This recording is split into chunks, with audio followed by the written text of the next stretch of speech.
Today we're looking at Galaxy Trucker, designed by Vlada Shavatal, published by CGE. It's for 2 to 4 players and takes about 20 minutes per round, and you can play 1 to 3 rounds.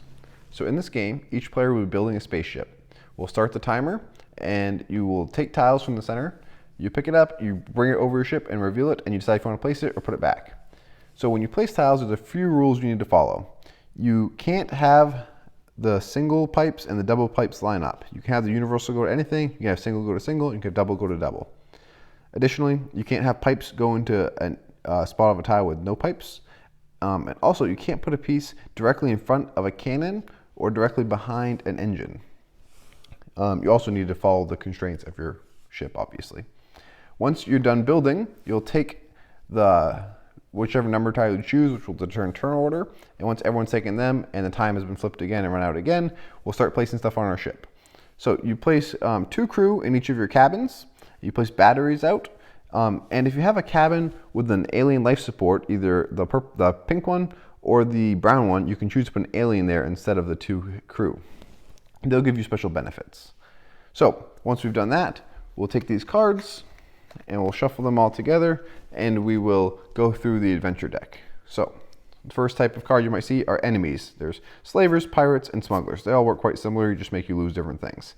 How they work is whoever's first in line, add up their cannon strength and see if they have enough to defeat it. So the way you do that is for every forward facing cannon, it's 1 strength, so that's 1, 2. Every sideways or backwards facing is half, so that's 2.5.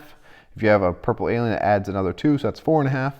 And then each forward facing double cannon can be worth 2 if you spend a battery, and if it's sideways or backwards, it's worth 1. So I could have 1, 2, 3, 4, 5, 6, and a half, which would be enough to defeat it if I spend the battery. If you successfully defeat it, you can move back that many spaces to get that many points.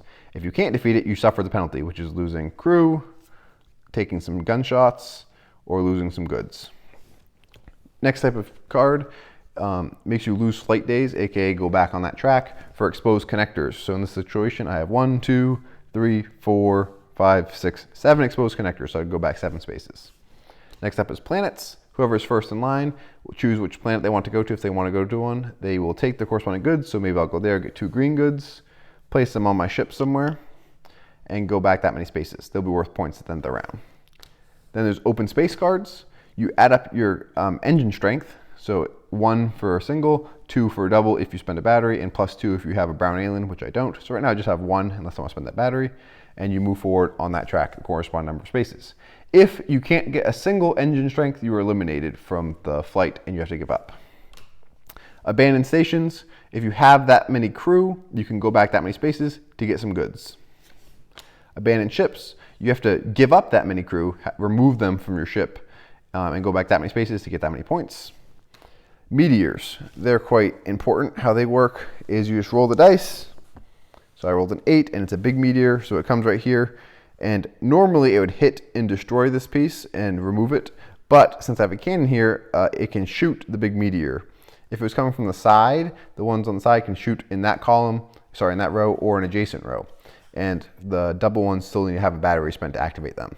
Small meteors just bounce off. So if I rolled a 7, let's say, I wouldn't even have to spend the battery because since it's not an exposed connector, it would just bounce off. But if it was coming from the side on a 5, it would hit this exposed connector and destroy it since it was a small meteor. And then there's combat zones where you compare yourself to your opponents. For this one, whoever has the least amount of crew goes back 3 spaces on the track. Whoever has the least engine strength loses 2 crew. Whoever has the least cannon strength takes some shots. Shots work similar to meteors, except you can't shoot at them, obviously, but you can shield them, and you can also shield against small meteors. How they work is you just spend a battery, and it shields in those 2 directions. So this one can shield on this side or on this side by spending a battery. So once you go through the entire deck, you award points. You get points based on where you finish in the order. So whoever in round 1, whoever gets first gets 4. You also get points for whoever's the prettiest ship, which is the least amount of exposed connectors. You get points for your goods, the different colors worth different amounts of points, and then you lose points for the pieces you lost. Points are tracked with these tokens right here. And then if you want to, you can flip over your board and play another round on a bigger ship, and you can go to even another bigger ship if you want to round 3. And that's basically how you play the game. So Galaxy Trucker is a really fun game.